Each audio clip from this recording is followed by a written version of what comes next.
ಪ್ರಶ್ನೆಗಳ ಪೈಕಿ 90 ಪ್ರಶ್ನೆಗಳ ಉತ್ತರವನ್ನು ಸದನದಲ್ಲಿ ಮಂಡಿಸುತ್ತಿದ್ದೇನೆ. ಈಗ ಒಂದು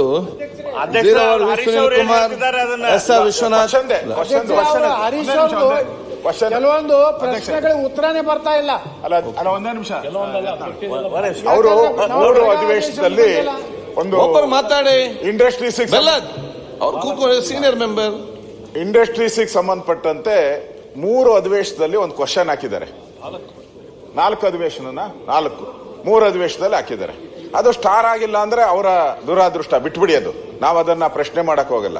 ಆದ್ರೆ ಲಿಖಿತವಾಗಿ ಬರ್ಬೇಕಲ್ಲ ಅದು. ಈ ಒಂದು ಅಸೆಂಬ್ಲಿಗೆ, ಈ ಪ್ರಜಾಪ್ರಭುತ್ವದ ದೇಗುಲಕ್ಕೆ ಅಧಿಕಾರ ಇದೆಯಲ್ಲ, ಇದನ್ನ ಯಾರು ತಡಿತಾ ಇದ್ದಾರೆ, ಯಾಕೆ ತಡಿತಾ ಇದ್ದಾರೆ? ಒಂದೇ ಪ್ರಶ್ನೆ 3 ಅಧಿವೇಶನದಲ್ಲೂ ಬರ್ತಾನೆ ಇಲ್ಲ ಉತ್ತರನೇ.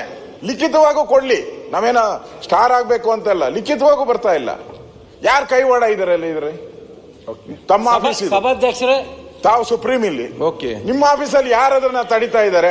ಯಾರ ಅಧಿಕಾರಿಗಳು? ದಯವಿಟ್ಟು ಸಭೆಗೆ ತಿಳಿಸಬೇಕು. ಸಭಾಧ್ಯಕ್ಷರೇ ಮಾತಾಡು. ಸಭಾಧ್ಯಕ್ಷ